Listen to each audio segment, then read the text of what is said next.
अब बेटा अब नेक्स्ट देखो सिक्स आपका फिफ्थ क्वेश्चन क्या है, find the ratio in which the line segment joining A 1-5 and B -4 5 is divided by x axis, also find the coordinate of the point of division. ठीक है, ये क्या कह रहा है कि जो आपको वैल्यू दे रखी है, ठीक है, वह अनुपात ज्ञात कीजिए जिसमें बिंदु 1 और -5 बी -4 5 को मिलाने वाले रेखाखंड y एक्स एक्सिस से विभाजित होता है। इस विभाजन बिंदु के निर्देशांक भी ज्ञात कीजिए। ठीक है, आपको किस अनुपात में ये डिवाइड करता है ये आपको बताना है इसको।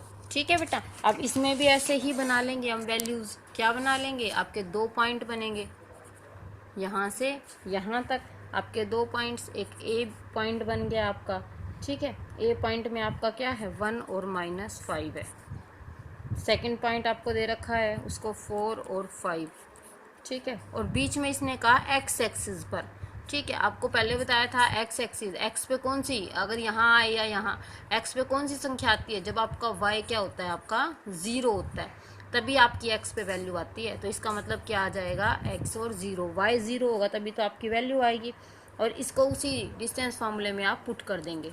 ठीक है, डिस्टेंस फार्मूले में पुट करने के बाद आपका -k+1 बाई में k+1 एक्स की वैल्यू आ जाएगी 5k-5 बाई में k+1 एक्स और 0। बेटा जब ऐसा क्वेश्चन हो, ये एक्स एक्सिस पे, ऐसा भी हो सकता है आपको बोलेंगे कि वाई एक्सिस पे है, इसका मतलब एक्स 0 है, तो यहाँ क्या आ जाएगा 0 और वाई आ जाएगा। ठीक है, आपको ध्यान रखना है, आप उसी के साथ कंपेयर करोगे, उसी के साथ मिलाओगे जहाँ वैल्यू 0 होगी। यहाँ y की वैल्यू 0 है तो मैं y की संख्या लेनी है, -5k+1 = 0। ठीक है, क्रॉस करेंगे, इसको इसके साथ लेके जाएंगे, 0 से गुना होके मल्टीप्लाई होके क्या बन गया 0, तो 5k माइनस में 5 = 0 और k की वैल्यू क्या आ गई आपकी, ये माइनस का 5 तो प्लस का 5 बाय में 5 क्या आ गई आपकी, k की वैल्यू 1 आ गई बेटा।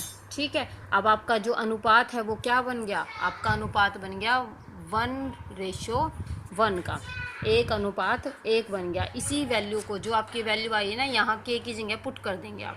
ठीक है, इसको इक्वेशन 1 नाम दे, तो पुट दी, इसको इक्वेशन 1 नाम दे देते हैं बेटा, इसको 2 दे देते हैं हम। ठीक है, एक put the value of equation 2 in equation 1, समीकरण 2 का मान समीकरण 1 में रखने पर। ठीक है बेटा, इस क्वेश्चन को आप करेंगे। इसके बाद आपका एक 6th क्वेश्चन है बेटा। 6th क्वेश्चन में आपको एक पैरेललोग्राम दे रखा है, इसके तरह पैरेललोग्राम, इसकी वैल्यूज़ दे रखी हैं। ठीक है, नाम दे रखे हैं उसके, ए के पॉइंट दे रखे हैं 1 और 2, बी के दे रखे हैं 4 और वाई, और इसी तरह एक्स और 6, और इसके 3 और 5 दे रखे हैं बेटा। और आपको ये कहा है कि इसके इसी पैरेललोग्राम के बारे में आपको बताना है कि क्या इसकी एक्स की और वाई की वैल्यू आएगी। ये देखो बेटा, आपने पहले भी पढ़ा था, पैरेललोग्राम के जो डायगोनल है वो बाइसेक्ट करते हैं एक दूसरे को। ठीक है, अगर ये बाइसेक्ट करते हैं तो बराबर होते हैं आपके। ठीक है, तो आप क्या करेंगे, इसकी वैल्यू इस तक निकाल लेंगे। ठीक है, इन दोनों का, इसी सेक्शन फार्मूले से, इसी से। ठीक है, और इसकी वैल्यू निकाल लेंगे इससे, इन दोनों की वैल्यू क्या करेंगे, कंपेयर कर देंगे तो आपका आंसर आ जाएगा। ठीक है, जब ए सी की वैल्यू निकालेंगे आप, ए सी की, तो x+1/2 आ जाएगी आपकी, और 6+2/2 आ जाएगी। ठीक है, और जब बी डी की निकालेंगे, दूसरे डायगोनल की बी डी की, तो आपकी वैल्यू क्या आ जाएगी, बी डी की 4+3/2, 5+y/2। ठीक है, क्योंकि ये मिड पॉइंट है ओ। ठीक है, मिड पॉइंट ओ है, इसीलिए ये क्या होने चाहिए, इक्वल। तो हम वैल्यू रख देंगे x+1/2, ये इसके बराबर होनी चाहिए 4/7/2 के। ठीक है, ऐसे ही दूसरी वैल्यू को कंपेयर कर देंगे। बेटा आप लोगों को 6 तक क्वेश्चन कंप्लीट करने हैं। ठीक है, किसी को कोई दिक्कत हो तो आप मेरे पर्सनल नंबर पे बता सकते हैं।